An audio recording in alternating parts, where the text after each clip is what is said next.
یہ خوبصورت جمعۃ المبارک کی گھڑیاں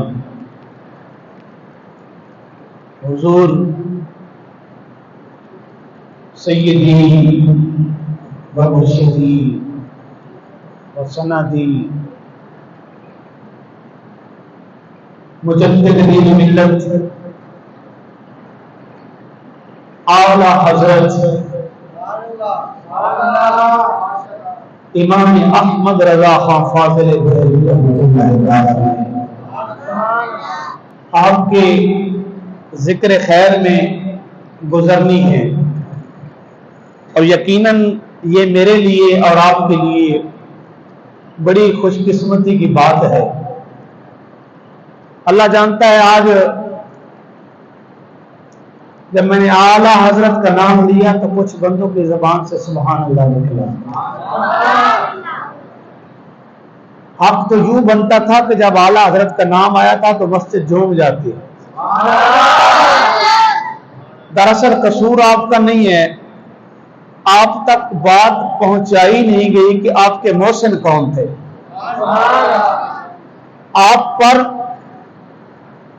احسان اعلیٰ حضرت کتنا کر گئے۔ آج لوگوں نے طرح طرح سے مسلک اعلیٰ حضرت رحمت اللہ تعالی علیہ پر حملے اور وار کرنے کی کوششیں جاری رکھی ہوئی ہیں۔ اعلیٰ حضرت کا کردار ایک چمکتے ہوئے سورج کی طرح ہے، اور آج یہود و نصارہ کے ایجنڈے پر چلنے والے لوگ اور کچھ ناہنجار قسم کے اسکالر اعلیٰ حضرت کے چمکتے ہوئے کردار پر گرد ڈالنا چاہتے ہیں، لیکن یاد رکھو اللہ بھی بڑا مہربان ہے، اللہ رب العزت بھی بڑا مہربان ہے۔ وہ جس کو عزت دیتا ہے پھر بے حساب ہی دیتا ہے۔ جنہوں نے لکھنے پہ آئے تو کمال کیا، پڑھنے پہ آئے تو کمال کیا، پڑھانے پہ آئے تو کمال کیا، سمجھانے پہ آئے تو کمال کیا، میدان لگانے پہ آئے تو کمال کیا، اور ہندوستان کے ہندو راج میں رہ کر جس ہستی نے اسلام کی خاطر ڈٹ کے مقابلہ کیا اس کو امام احمد رضا کہتے ہیں۔ دوستان گرامی قدر، اعلیٰ حضرت کسی صرف جمعرات کے دن بیٹھ کے ختم کرنے والے مولوی کا نام نہیں ہے۔ اعلیٰ حضرت کسی گلی کے کونے میں بیٹھ کے تعویذ گنڈے کرنے والے کا نام نہیں ہے۔ میں ایک بات کرنے لگا ہوں، یہ علم کی قسمیں ہوتی ہیں نا، علم کی الگ الگ قسمیں ہوتی ہیں۔ دین کا علم ہے، دنیاوی علم ہے، انگریزی کا علم ہے، سائنس کا علم ہے، ستاروں کا علم ہے۔ چلو اس کے اندر آ جاؤ، ایک ڈاکٹر ہے، وہ جناب ناک کا اسپیشلسٹ ہے، گلے کا اسپیشلسٹ ہے، اب وہ معدے کی دوائی نہیں دے سکتا، معدے کی دوائی لینے وہ خود کسی ڈاکٹر کے پاس جاتا ہے۔ ایک آنکھوں کا ڈاکٹر ہے، وہ آرتھوپیڈک کے معاملات حل نہیں کر سکتا، وہ آرتھوپیڈک کے معاملات کے لیے کسی اور ڈاکٹر کے پاس جائے گا۔ یہ علم کی قسمیں ہیں۔ بیک وقت 150 علوم پر جسے عبور حاصل تھا وہ امام احمد رضا۔